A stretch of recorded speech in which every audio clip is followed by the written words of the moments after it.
So why does a game store have play space available for the games? Whether it's collectible card games, whether it's miniature war games, whether it's board games, whether it's whatever game that you're into, why is the game store so amenable to you going there and playing there? And why, as a game store, should you want people to go there and play there? And why should you probably not necessarily charge for that experience unless you're renting another space, a larger space, for a tournament to do that? There's only one really good reason, and it's not what a lot of people say on Reddit or forums or whatever, that this game store is doing this to get you to buy stuff. It is, but that doesn't mean that because you went to a game store and played once that you have to buy something while you're there. The game store owner should be smart enough not to be so transactional about it. What will naturally happen is people want to use the games that they have, and they want to engage with the games they have, and they want to engage with the community at large, because a lot of people, especially nowadays, have smaller friend groups, and they don't necessarily have the same schedules or are close enough together that they can have a regular game night. So a lot of people need to go to the local near them and play with people that are invariably strangers, but the more they go, the less they are strangers and the more they become friends. And these individuals can expand their friend group. And that's why we have the space available. There's other reasons why, but that's the only good reason, because as people engage with their hobby and engage with others in their hobby and use the stuff that they've bought, then they're more interested in buying more stuff, and therefore they're more interested in spending money at your store. And it's, again, I'm trying not to express this as a transactional thing. It's that you offer products and you offer a service for those products, and the consumer consumes the service and the product. And it's just a cyclical thing. It's not a transactional thing. So therefore, if there is someone who comes in and plays and doesn't buy anything, you shouldn't feel sore about that, because then you shouldn't tell the customer who dropped a bunch of money on an entire case of booster boxes they've spent too much, because they only come here once a month, right? So you shouldn't really be keeping a ledger on how much time people are spending in your store, and how much time people are spending in your store, and how much money that they're spending in their store. It's not a balance sheet, and it's not a transactional thing. It's that you have a store, you have products, you have a service, and the consumer is using either one of those things. Now, tournaments in a large space, or if you're having like a little mini convention and you're renting something other than your store, whether it's a local Legion or Lions Club or whatever the equivalent is in the United States, or whether it's some other municipal building that is relatively cheap, or if you're renting more expensive not retail but commercial space that is designed for large crowds to gather, then it's certainly appropriate to charge entry for that to cover the cost of that. And also, you now have to have an employee or yourself in another space. So those things, that's a little bit different. That is more transactional. Just like a large convention, they're just not letting you in for free. You pay for a badge, and then a lot of the time you pay for some of the events as well, right? Or all of the events. And maybe there's some free events, and the ones that you pay for actually have more value attached to them, depending on your outlook.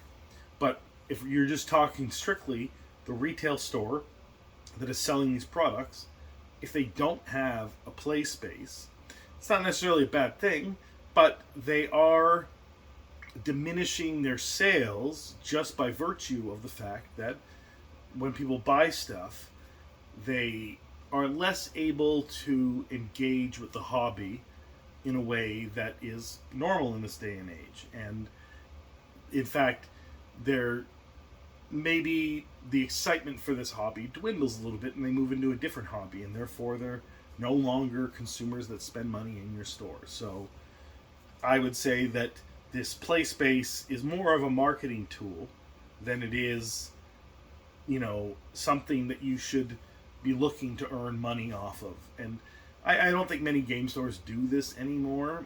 In the early days, it was often common to charge a few dollars or $5 or whatever for use of the space for a period of time.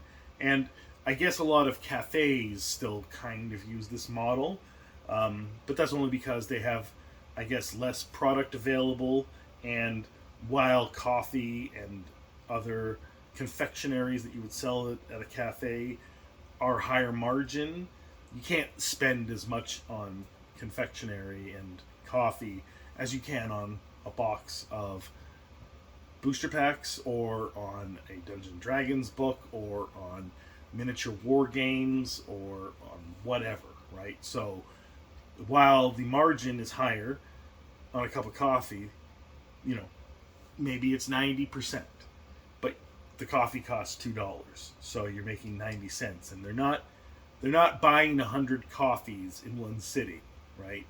In fact, long before they get to 100 coffees, they'll probably be leaving your store and going somewhere else, possibly to a hospital, at least to a bathroom. Anyway, they're not spending as much money on your confectionery or any sort of junk food that they can buy.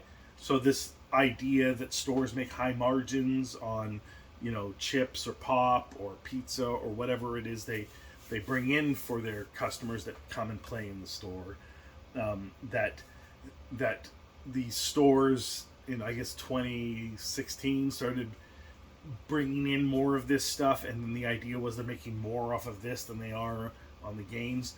I don't think that was ever true. I don't think it's possible. No one can consume that much junk food in a few hour period in comparison to buying booster packs and boxes and that kind of stuff, right? So even if the margin is above 40% and close to 100%, the total consumption, I think, on average, if you were talking about like just food consumption, if this wasn't a restaurant, because restaurants can get quite pricey, right? You can easily find a place for $100 steak, and then you put a 40% markup on that. That's close to what a booster box would make in this day and age, because now booster boxes are about $200 Canadian, and you're looking around 10 to 20% margin. And if you're looking at 100% margin on a $100 steak, then yeah, I guess the steak is making more money. But I don't know many people serving high-end steak in a gaming store. So I'm just saying that the idea of junk food being the driver of revenue for a store is not true. It's the stuff, and then having that space available. And in fact, the restaurant analogy works great, because I mean, there are restaurants that have no sitting space and their margins are low, right? Whereas the better and more comfortable the restaurant space is, the more you can charge for your food. The more elegant it feels, the more you can charge for your food, the higher margins you can have for your food in your restaurant. And it's the same thing. You're inviting people in to consume your product, and therefore they're more willing to spend money on that product and continue to come and consume money on that product, right? And some stores wanted, in the early days, again, I'm saying that this is probably a bygone thing, they wanted to charge entry to it. And then imagine a restaurant doing that. First you got to pay $5 for your table, and then sit down and then order your food. I don't think that their sales would be as great, instead of just allowing people to sit at the table and eat their food. And you can look at a nightclub for that kind of thing, right? I once was, for, I don't know, about 2 to 3 years, I was a bouncer at a nightclub in Barrie, and then another one in Toronto.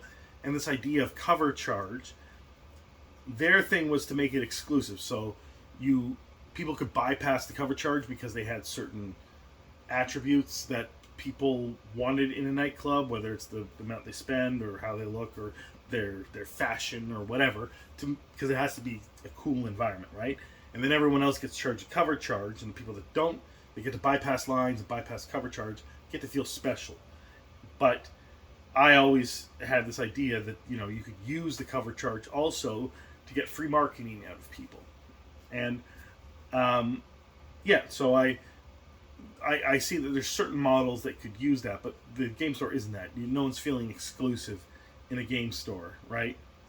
Maybe someone will figure out that model, the nightclub game store. So if you know of a nightclub game store around, let me know. I'd like to see what that looks like. But let me know what you think about this whole idea of the play space in the store and how you view it, and what your interaction with stores are with this play space, and especially if you've been around a long time, going to different stores and how they charged or didn't charge, or how they reacted to people using the play space, and how they viewed it, and how they expressed what they were doing for the customer, and how the customers themselves felt about the play space. Anyway, let me know in the comments below. Have a good day.